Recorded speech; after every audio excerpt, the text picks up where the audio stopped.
Anda masih bersama kami di Presisi Siang. Pemirsa, sebanyak 34 putra-putri terbaik Kabupaten Brebes resmi dikukuhkan sebagai pasukan pengibar bendera pusaka atau Paskibraka Kabupaten Brebes tahun 2026 beberapa waktu yang lalu. Pengukuhan berlangsung khidmat di Pendopo Kabupaten Brebes, Jawa Tengah pada Rabu 12 Agustus 2026.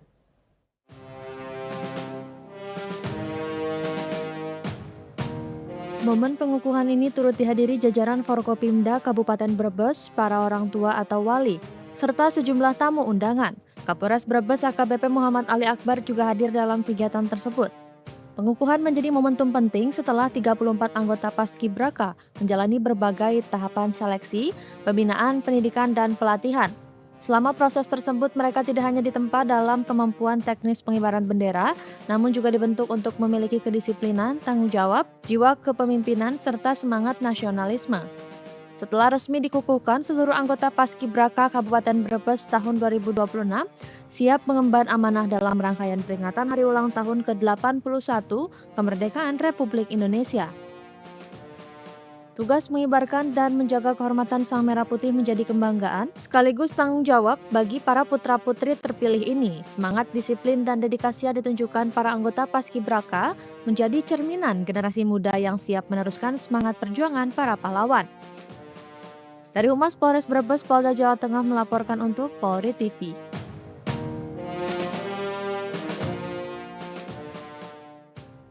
Kesiapan personel Polri tidak hanya dibentuk melalui kemampuan teknis di lapangan. Disiplin, kekompakan, serta ketepatan gerak juga terus diasah melalui latihan yang konsisten. Hal inilah yang dilakukan Satuan Samapta Polres Grobogan melalui latihan peraturan baris berbaris atau BPB. Sejumlah personel mengikuti latihan dengan melaksanakan berbagai gerakan dasar baris berbaris. Setiap gerakan dilakukan secara berulang untuk membentuk ketepatan, keseragaman, serta respon yang cepat. Latihan PBB bukan sekedar tentang kerapian barisan, di balik setiap gerakan terdapat nilai disiplin, ketaatan terhadap perintah, konsentrasi, serta kemampuan bekerja sebagai satu kesatuan. Personel dilatih untuk mampu menjaga sikap dan gerakan secara seragam. Kebiasaan tersebut menjadi bagian dari pembentukan karakter personel agar tetap sigap, terukur, dan terkendali dalam melaksanakan tugas. Kasat Samapta Polres Grobogan AKP Chandra Bayu Septi menegaskan, latihan PBB dilakukan untuk memelihara kedisiplinan sekaligus meningkatkan kekompakan antar personel. Dengan latihan yang dilakukan secara konsisten, setiap anggota diharapkan semakin siap menghadapi berbagai tantangan dalam pelaksanaan tugas di lapangan. Dari Humas Polres Grobogan, Polda Jawa Tengah melaporkan untuk Polri TV. Kapolda Banten Irjen Pol Hengki mengajak para orang tua memperkuat pengawasan terhadap anak, khususnya dari penyalahgunaan narkoba, judi online, serta berbagai potensi gangguan keamanan dan keselamatan. Imbauan disampaikan saat kegiatan sholat Jumat keliling di Kota Serang. Berikut informasinya untuk Anda. Kapolda Banten Irjen Pol Hengki melaksanakan sholat Jumat keliling di Masjid Al-Muhajirin, Kelurahan Banjarsari, Kecamatan Cipocok Jaya, Kota Serang. Kegiatan ini menjadi momen untuk mempererat hubungan Polri dengan masyarakat. Dalam kesempatan tersebut, Kapolda Banten mengajak orang tua meningkatkan pengawasan terhadap putra-putrinya agar tidak terjerumus dalam penyalahgunaan narkoba, perjudian online, hingga aksi balap liar. Menurutnya, upaya tersebut membutuhkan peran aktif keluarga dan masyarakat. Irjen Pol Hengki juga mengajak masyarakat meningkatkan kepedulian dalam melindungi anak dan perempuan dari tindak kekerasan maupun pelecehan seksual.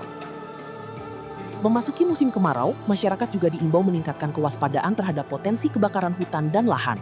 Warga diminta tidak membuka lahan dengan cara membakar, tidak membakar sampah sembarangan, serta tidak membuang puntung rokok di lokasi yang rawan terbakar. Masyarakat diajak untuk segera melaporkan apabila mengetahui adanya kebakaran maupun warga yang mengalami kesulitan air bersih. Masyarakat dapat memanfaatkan layanan polisi 110. Setiap laporan akan ditindaklanjuti sebagai bentuk pelayanan Polri. Dari Humas Polda Banten, melaporkan untuk Polri TV. Kawal event internasional Polres Kudus pastikan pembukaan Sri Kandi Merdeka Cup 2026 berjalan aman dan kondusif.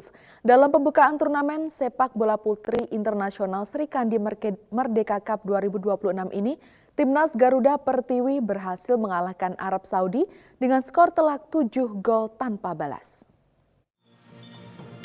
Stadion Super Soccer Arena atau SSA Desa Rendeng, Kecamatan Kota, Kabupaten Kudus, Jawa Tengah menjadi tempat pembukaan turnamen sepak bola putri internasional Sri Kandi Merdeka Cup 2026.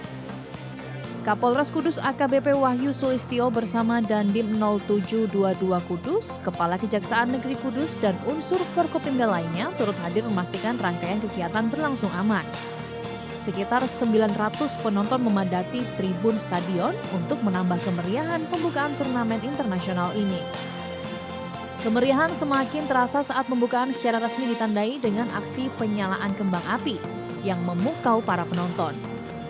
Timnas Garuda Pertiwi tampil dominan dan berhasil mengalahkan Arab Saudi dengan skor telak 7 gol tanpa balas. Di balik kemeriahan pertandingan, Polres Kudus menyiapkan pengamanan berstandar internasional. Sebanyak 56 personel diterjunkan dan disebar secara taktis ke sejumlah zona stadion untuk memastikan keamanan penonton, pemain, dan seluruh rangkaian kegiatan. Hasil evaluasi menunjukkan seluruh rangkaian pembukaan dan pertandingan hari pertama Sri Kandi Merdeka Cup 2026 berlangsung aman, tertib, lancar, dan kondusif. Dari Humas Polres Kudus Polda Jawa Tengah melaporkan untuk Polri TV. Pemirsa, tetaplah bersama kami. Presisi Siang akan segera kembali.